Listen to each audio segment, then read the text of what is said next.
स्तुति करता हूँ। आज सभी को हमारे प्रभु यीशु के नाम से मेरा अभिवादन। हम लोगों ने पिछले 2 क्लास में खास तौर से आत्मिक संसार में विश्वासी लोगों के जीवन और उनके संबंधित कुछ बातों को अध्ययन करने के लिए परमेश्वर ने सहायता किया। आज हम लोग उसके तीसरा पार्ट में आ रहे हैं। आज हम ये देखने वाले हैं शैतान की जो हायरार्की है बोलेगा तो पहले क्लास में हमने जो देखा था उसको थोड़ी विस्तार रूप में हम यहाँ पर देखने जा रहे हैं। तो बोलेगा तो शैतान के राज्य का कार्य किस प्रकार से है उसके बारे में पवित्र शास्त्र क्या कहता है। हमको उसके लिए पहला एफेसियों के पत्री में 6वां अध्याय का 12 वचन पढ़ेंगे। क्योंकि हमारे ये मल्लयुद्ध लहू और मांस से नहीं परंतु प्रधानों से और अधिकारियों से और उस संसार के अंधकार के हाकिमों से और उस दुष्टता की आत्मिक सेनाओं से है जो आकाश में है। परमेश्वर के दास प्रेरित पौलुस के अन्य पत्र जो है उनमें कोई भी पत्र में इस प्रकार से एक आत्मिक विषय के रहस्य को खोलकर नहीं बताया। यहाँ पर एफेसियों के पत्र में ही हम लोगों को इस बात पढ़ने के लिए मिलता है। उसका कारण भी ये है, एफेसोस कलीसिया जहाँ पर थे वहाँ पर शैतान की बड़ी ताकत, शैतान की बड़े सिंहासन वहाँ पर हुआ करता था करके प्रेरितों के काम के पुस्तक के द्वारा हम लोग पढ़ता है। तो यहाँ पर पौल जो कह रहा है, प्रेरित पौलुस जो कह रहा है, तो उसको हम जब पढ़ते हैं खास तौर से शैतान को, उस सेनाओं को, उसके विभागों को, दलों को 4 भाग में बांटा हुआ है। यहाँ पर ये 6वां अध्याय का 12 वचन में प्रेरित पौलुस इस बात को प्रकट करता है। 4 दल यहाँ पर है, 4 विभाग यहाँ पर है। पहला जो है प्रधानों से, दूसरा अधिकार, तीसरा है इस संसार की अंधकार की हाकिम, चौथा दुष्टता की आत्मिक सेना। ये 4 प्रकार की शैतान की सेना के द्वारा वो इस संसार में कार्य करता है करके वचन हमें सिखाता है। और हम प्रभु के वचन में दूसरे जो पुस्तक पढ़ते हैं वहाँ पर ये बात देखने मिलता है कि ये जो हायरार्की यहाँ पर पौलुस प्रेरित को प्रकट हुआ, परमेश्वर के स्वर्गदूतों के बीच में या परमेश्वर और स्वर्गदूतों के बीच में जिस प्रकार से एक हायरार्किकल सिस्टम रहता है उसका नकल शैतान यहाँ पर उनका राज्य के लिए भी करता है। उसके लिए 2-3 रेफरेंस मैं आपके सामने रखूँगा, आप पढ़ सकता है। पहला जो है रोमियों का पत्र 8 का 38 में, पहला कुरिन्ती 15 का 24 वचन, कुलोसियों का पत्र 2 अध्याय का 15 वचन। इन्हीं वचनों में परमेश्वर के और उनके स्वर्गदूतों की कार्य श्रेणी को अलग अलग दल में विभाजित किया हुआ करके हम लोग देख सकता है। और प्रभु का वचन हम जब पढ़ेंगे हमें ये बात भी समझ में आते हैं, इस प्रकार के एक सिस्टम दुनिया में भी है। बोलेगा तो परमेश्वर की हायरार्किकल सिस्टम है और शैतान का सिस्टम है, उसके बराबर के एक सिस्टम इस धरती पर भी है। उसके लिए हम लोगों को कुछ वचन निकाल कर पढ़ेंगे। तीतुस का पत्री में उसका 3 अध्याय पहला वचन, लोगों को सूदी दिला कि हाकिमों और अधिकारियों के अधीन रहे। ये जो कह रहा है इस संसार की हाकिमों के विषय में है, संसार के अधिकारियों के संबंधित है। रोमियों के पत्री अध्याय 13 में प्रभु का दास प्रेरित पौलुस यहाँ पर भी कहते हैं संसार के अधिकारियों के विषय में। हर एक व्यक्ति शासकीय अधिकारियों के अधीन रहे। तो यहाँ पर भी हम देखते हैं इस संसार में शासन के लिए, गवर्निंग के लिए कुछ लोग हैं, उनको कहते अधिकारी कहता है। पहला तीमुथियुस का पत्री में अध्याय 2 उसका 2 वचन, तीमुथियुस का पहला पत्री 2 अध्याय का 2 वचन, वहां पर पौलुस क्या कहते हैं, राजाओं और सब ऊंचे पद वालों के निमित्त इसलिए कि हम विश्राम और चैन के साथ सारी भक्ति और गंभीरता से जीवन बिताएं। यहाँ पर भी अथॉरिटी के विषय में वचन में हम लोग पढ़ता है। पहले पत्रुस अध्याय 2 13 और 14 वचन में।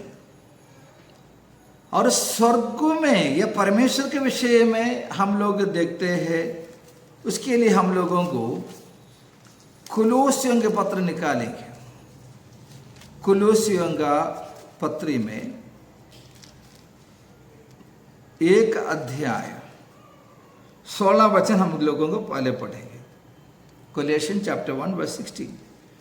क्योंकि उसी में सारी वस्तुओं की सृष्टि हुई, स्वर्ग की हो अथवा पृथ्वी की, देखो या अनदेखी, क्या सिंहासन, क्या प्रभुताएं, क्या प्रधानताएं, क्या अधिकार, सारी वस्तु उसी के द्वारा और उसी के लिए सृजी गई है।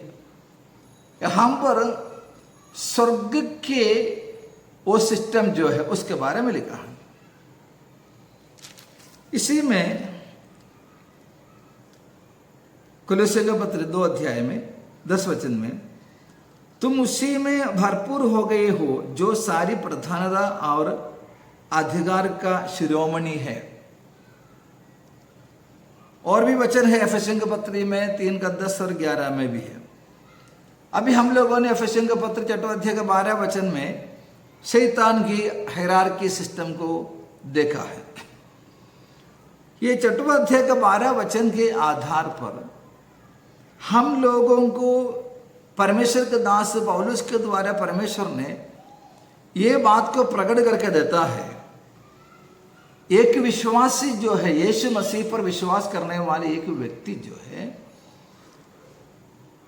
उनके खिलाफ कार्य करने वाली शक्ति कितने प्रबल है, कितने सामर्थ्यवान शक्ति काम करता है करके ये वचन हमें सिखाता है। नंबर 2 हम लोग देखते हैं, एक नहीं बड़ी सेना, एक अनगिनत दुष्टता की शक्ति विश्वासियों के विरुद्ध में, उनके विनाश के लिए, उनके नुकसान के लिए काम करता है। और ये भी हम लोगों को देखते हैं 4 का 12 में, वो ऐसा ही काम नहीं करता है। उनकी एक सिस्टम है, सबसे ऊपर शैतान है, उसके नीचे प्रभुता, उसके नीचे अधिकार, और इस दुष्टता की सामर्थ्य, आकाश में काम करने वाली दुष्ट आत्मा की सेनाएं है। तो इस प्रकार की एक ऑर्डर में वे लोग काम करते हैं। और यहां पर इस वचन में हम लोग देखते हैं, इनका एक कार्य केवल इस धरती पर है, इस पृथ्वी में है, तो फिर आपको ये प्रश्न जरूर आ सकते हैं, मनुष्य आज स्पेस में जाते हैं, चांद में जाते हैं, तो वहां पर क्या शैतान की शक्ति नहीं है? जरूर है। मनुष्य जहां पर है वहां पर शैतान उसकी ताकत लगाते हैं, उसका कार्य करता है। और हम इस बात को बहुत ही गंभीरता से ध्यान में रखना चाहिए। ये जो है कि स्पिरिचुअल फोर्स, आत्मिक सेना है। कोई लोग बोलते हैं शैतान है ही नहीं, है तो दिखाओ। तो यहां पर ये लोग जो पूछते हैं वे नहीं समझता है, एक आत्मिक सेना है। आत्मिक सेना बोलेगा तो मनुष्य साधारण रीति से अपने आंखों से उसको नहीं देख सकता है। अगर शैतान कुछ रूप लेकर मनुष्य के सामने आएगा तो उनको दिखाई देगा, लेकिन बेसिकली ये जो है आत्मा है, स्पिरिट्स है, आत्मिक सेना, स्पिरिचुअल बीइंग्स है। तो इस वचन के द्वारा इन बातों को प्रभु के दास पौलुस के द्वारा प्रकट किया है। और हम परमेश्वर के वचन में यूहन्ना का सुसमाचार में जब आते हैं 12वें अध्याय का 31 में 31 में इस प्रकार से पढ़ते हैं, अब इस संसार का न्याय होता है, अब इस संसार का सरदार निकाल दिया जाएगा। देखो, इस शैतान को प्रभु का वचन साफ साफ बता रहे हैं, वो ये संसार का सरदार है।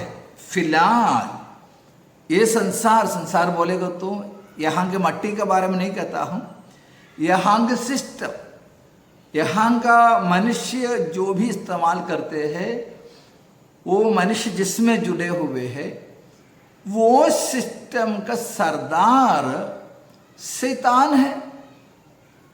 कई सारे वचन हम इस विषय में पढ़ सकते हैं।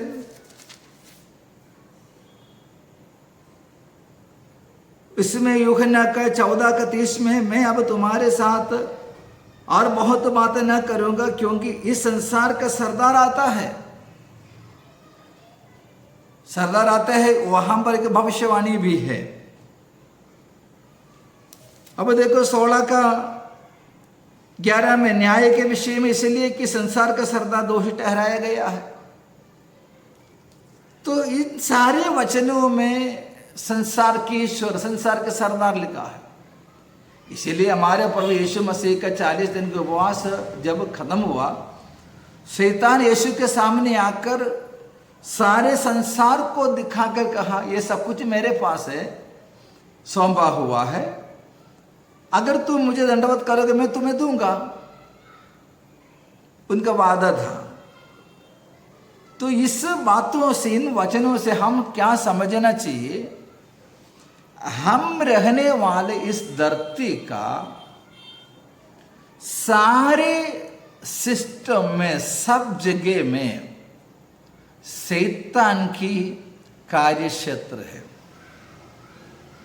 वो अपने काम करता है, वो अपने शक्ति के अधीन में उसको रखने का कठिन प्रयत्न करता है।